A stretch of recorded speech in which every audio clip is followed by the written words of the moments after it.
Welcome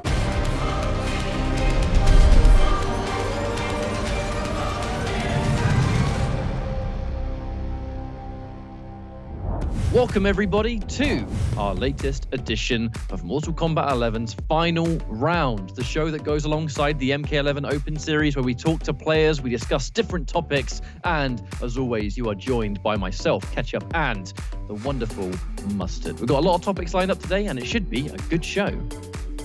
As it should, as we have quite a beefy discussion lined up, where it's not really going to be the two of us today. We are joined by Mr. Aquaman and OmegaK, where we will be discussing the state of MK11 as a meta, what we think the game is looking like right now competitively, the main things we should be looking for, and then we'll go into our individual top 5 characters. The game's been out for a fair old while, and Aftermath has definitely been fleshed out considerably, and we might have a few things to say about who we think are the best characters in the game right now, as well as who we think are the game's most underrated characters.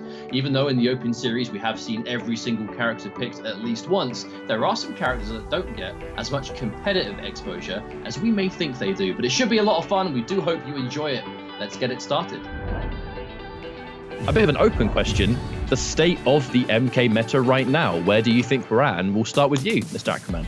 So right now, I think that the Mortal Kombat meta is currently in a very chaotic state. You know, with the end, or since the end of Final Kombat, we haven't had a lot of consistent competitions, but massive changes to the game.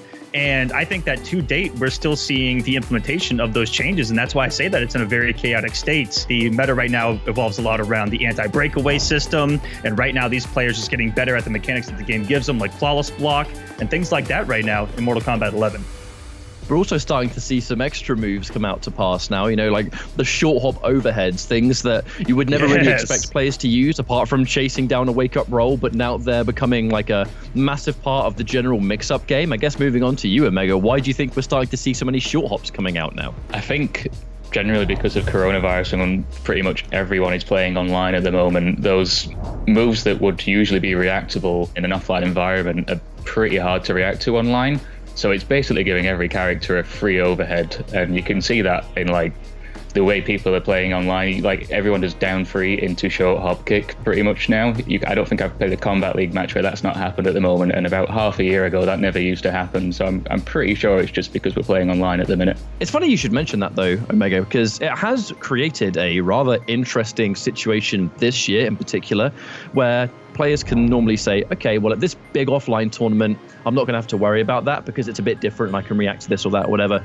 But this year, with online being all that we have, and it is the way we play the game now, if you're competing, it is online in Mortal Kombat. It's probably in the Open Series because it's every single week. These old conversations that would happen, they are kind of pointless this year. Yeah. Because if you play online, that's competition. Exactly, and something to talk about there is, you know, talking about the state of Mortal Kombat meta. The meta is currently online. That is almost how you almost could define the current meta of the game. Is that's all we can play in. That's all we are playing in. Just like Geras would say, adapt.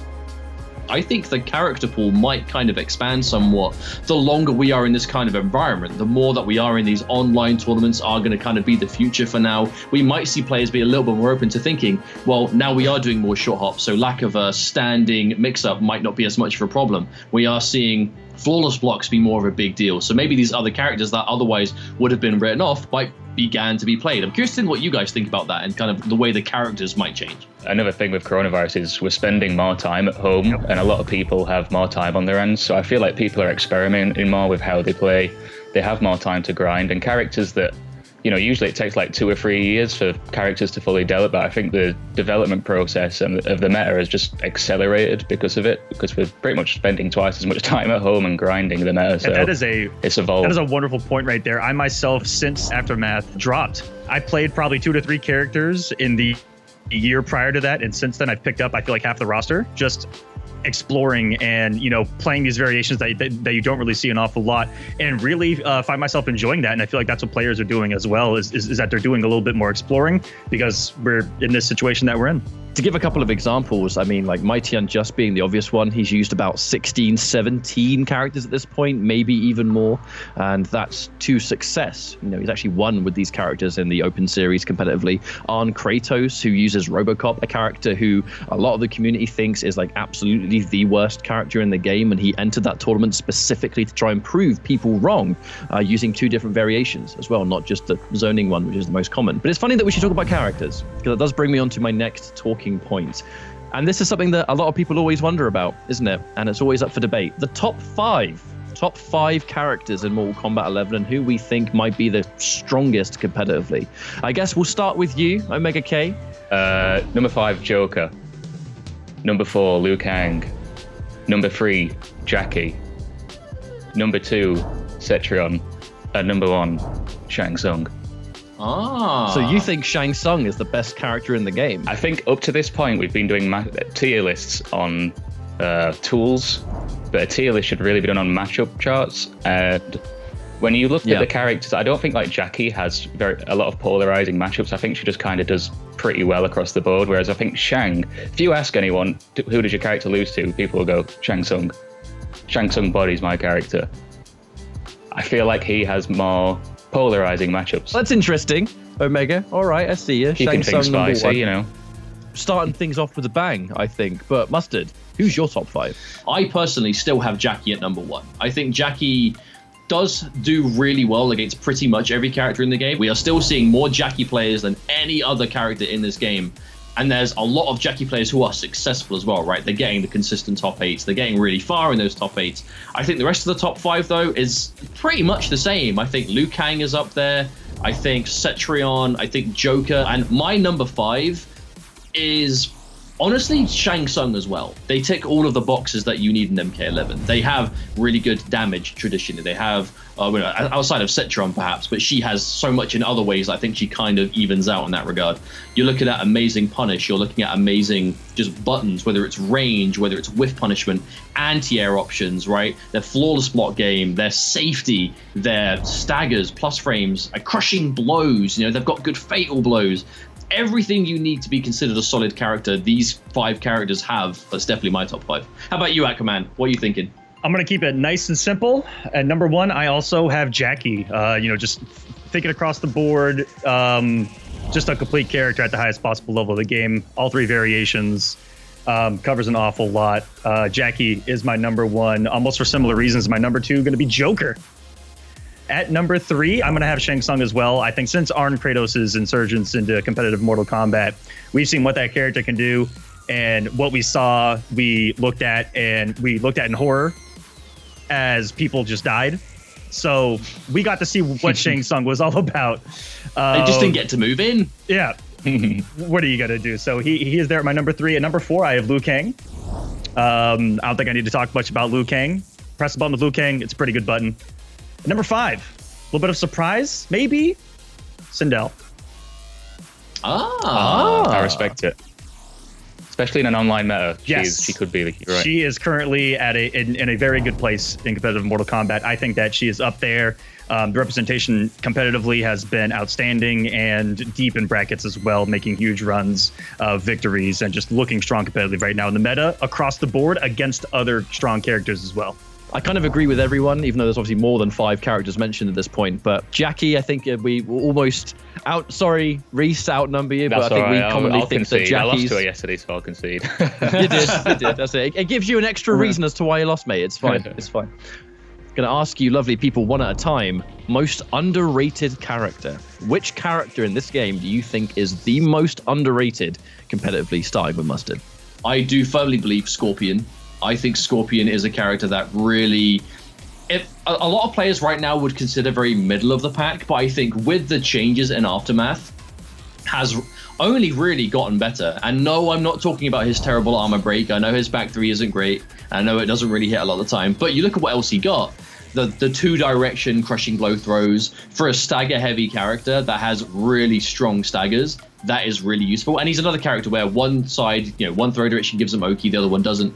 There isn't really a character in the game that game plan isn't going to work against. OmegaK, you've had a little bit of time to think about it. What's your pick? I'll make mine pretty short and sweet. My first one comes from a place of Combat League salt. I don't know if it's just because of the online meta, but I absolutely despise Sub-Zero, and I think this character gets downplayed to hell. He has every single tool you need to play this game. He has a neutral breaking slide, a plus on block big boot normal that's like half screen, and 50-50s, and an auto shimmy, and throw loops, and a throw KB, and the stupidest jump norm in the game. I'm going to lose my breath if I keep going, so I'll move on. And secondly, I think Fujin is a big up-and-comer, and I think as time goes on, Fujin's just going to get better and better, and I reckon in a few months' time he'll probably be considered top 5 if there's like no patch changes or anything like that. We'll move on to Mr. Aquaman.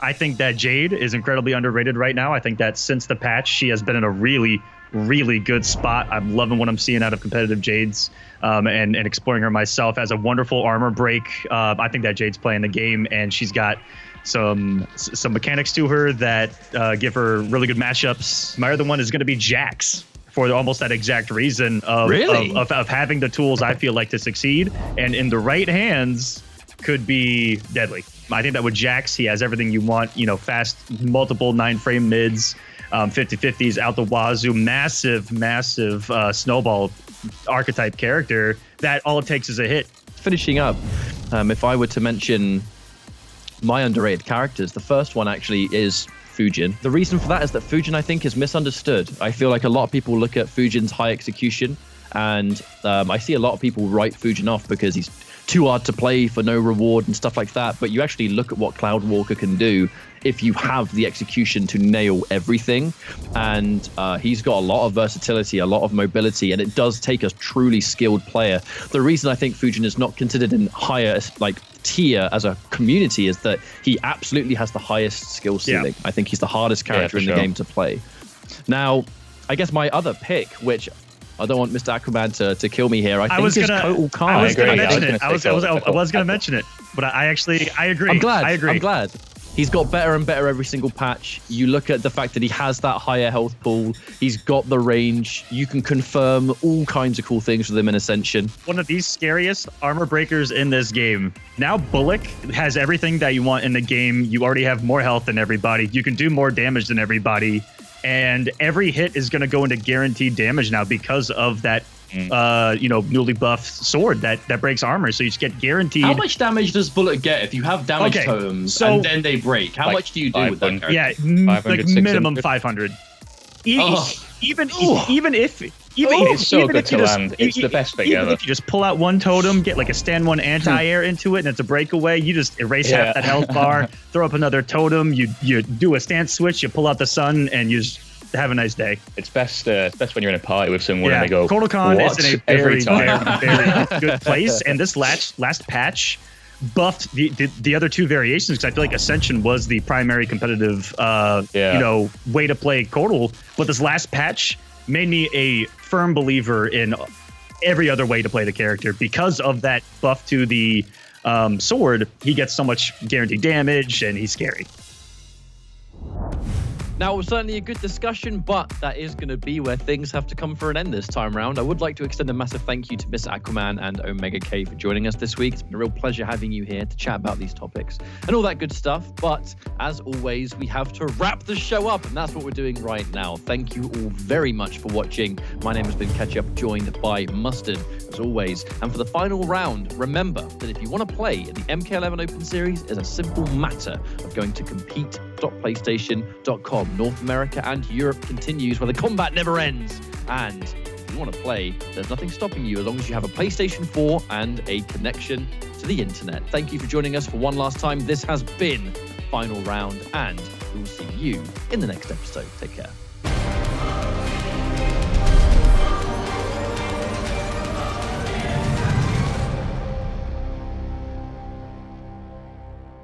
PlayStation